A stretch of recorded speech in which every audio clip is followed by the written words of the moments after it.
So as we shift into just a little more content and engagement, I'll invite you to just take a deeper breath and just shift your body in any way that feels like you can be 10% more comfortable and settled.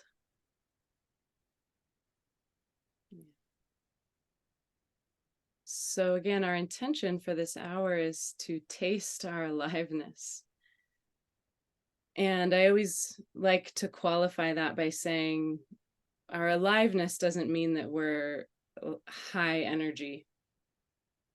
Being in touch with our aliveness doesn't mean that we have to be enthusiastic. It can mean that we have more energy. It can mean that we're enthusiastic. But it doesn't have to mean that we're happy or positive or optimistic, although it can.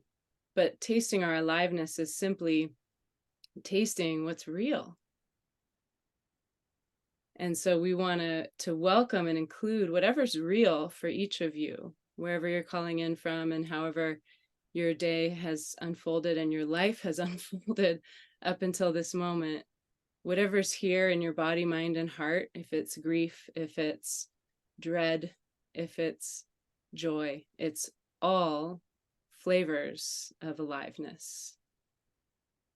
And part of what we're going to talk about as we continue is how do we allow and cultivate a more direct experience of this vividness of being alive, because it's, as we all know, fleeting. We don't know how long we have, and so how do we taste it fully while we're here? We want to offer some simple access points for tasting our aliveness. We only have this hour together, so we're going to keep it relatively simple. And the two main frameworks, we're going to offer conceptual frameworks and then experiential practices. The two main frameworks that we've been trained deeply in and that work for us and that work for me for accessing my aliveness in any given moment. Number one is, how can I directly experience reality as it is? And this sounds so simple, but it takes practice. In my experience, it's taken practice over and over. What's really happening, not what I think should be happening, not what I think I should look like or be like, but what's actually here. That's the starting point. And we're going to go into that a little more deeply in a moment. But number two is the clarification of desire. And so some of you have heard me say this many times, but the historical Buddha famously said, have few desires, but have great ones. And so desire can get a bad rap in some spiritual circles, but we want to invite you to reclaim desire, but clarified desire. So we all know that chasing any old desire for fleeting pleasure can lead actually to suffering. But if we ask ourselves in a really honest way, what do I actually want? What's the deeper desire? What matters most? And I invite myself to have few desires, but great ones. That will plug me into my aliveness and a sort of forward moving vitality or eros that has a lot of energy beyond just my own body mind, because it seems to plug into something that's actually needed in the world somehow. So being with reality as it is, and then being with desire clarified. Those are the 2 points we really want to touch on today. So for the first one, I said before, I'm a poet, and I really enjoy making meaning and discovering meaning through poetry. So I want to offer you a poem, and I'm just going to read it one time for the sake of time, but I'll read it slowly. And it's kind of a strange poem, but I love it. You'll see that the voice of the poem, it's not mine. It's written by a poet named Gwendolyn McEwen. And we'll share it in our follow-up email if you want to have a written copy. We'll share it later. It's a strange voice. She's going to speak directly to you, and she's going to reflect on herself as she's going. And I notice when I read this poem, the rational part of me will argue with it. Like, I don't totally agree with the poem if you ask my analytical mind, but there's something she's delivering that's really important. And so if you notice yourself arguing with the poem, see if you can soften that and be available for the crux of the matter that she's going to deliver towards the end. So this poem is called Let Me Make This Perfectly Clear, and it's by Gwendolyn McEwen. Let me make this perfectly clear. I have never written anything because it is a poem. This is a mistake you always make about me, a dangerous mistake. I promise you, I am not writing this because it is a poem. You suspect this is a posture or an act. I am sorry to tell you it is not an act. You actually think I care if this poem gets off the ground or not. Well, I don't care if this poem gets off the ground or not, and neither should you.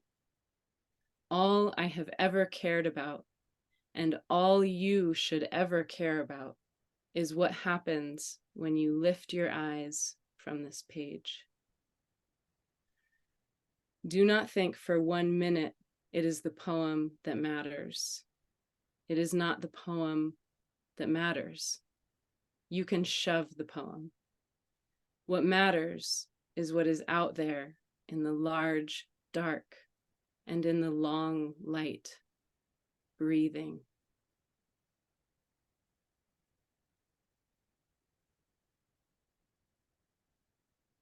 So, just going to read that last part one more time. All I have ever cared about and all you should ever care about is what happens when you lift your eyes from this page. What matters is what is out there in the large dark and in the long light, breathing. So this is something we want you to remember from today, is the gesture of turning your gaze up.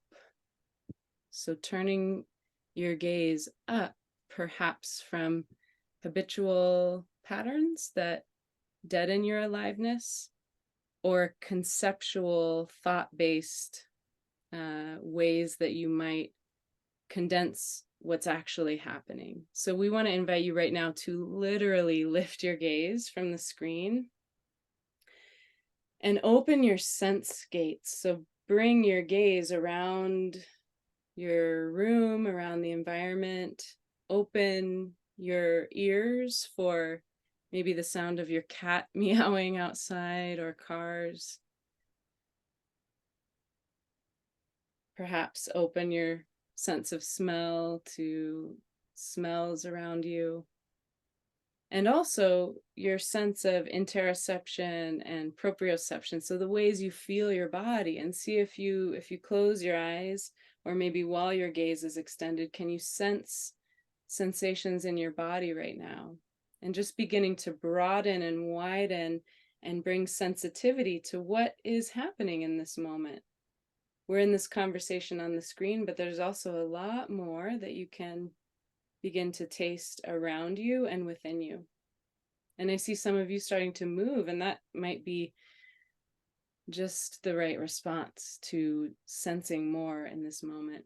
So thanks, Jeremy, and everybody who shared. So we hope you received something from your own aliveness, from uncorking your own aliveness, and realize that this is a practice that you can give to yourself in any moment. And knowing the kinds of habits that we all have, and I know that I have, it makes a huge difference sometimes to train intensively and to train in community and to train with guides that you trust. And so we want to invite you all, if you want to go deeper with this, Lisa's going to put in the chat the three of us, as well as a fourth colleague of ours, who some of you know, Brian Butsudo Turner Sensei, the four of us are going to co-lead a week-long retreat, January 28th to February 3rd, here in Boulder, Colorado, called The Art of Aliveness. So everything you did today will be practiced more extensively and woven through the days, to cultivate a new groove, I guess you could say, or multiple new grooves for how to, either, like Lisa just offered to Jeremy, perceive newly the ordinary or alreadiness of your life with more aliveness, or to create new pathways of perception and expression, and also new pathways of relationship to meet new people who are interested in coming alive and really savoring this life and serving this life with compassion. So I guess a little bit more about the retreat is that there will be meditation every day. There will be movement every day. There will be creative practice every day for beginners as well as more seasoned practitioners. And also our venue is an artist's studio and residence, a beautiful building that's nestled right up against the foothills of Boulder and right near a lake. So we'll be doing daily walks around the lake. We're going to have 3 delicious, freshly prepared meals together every day, and also some outings into some of the beautiful natural areas of Boulder. So if you're interested in that, you can check out the link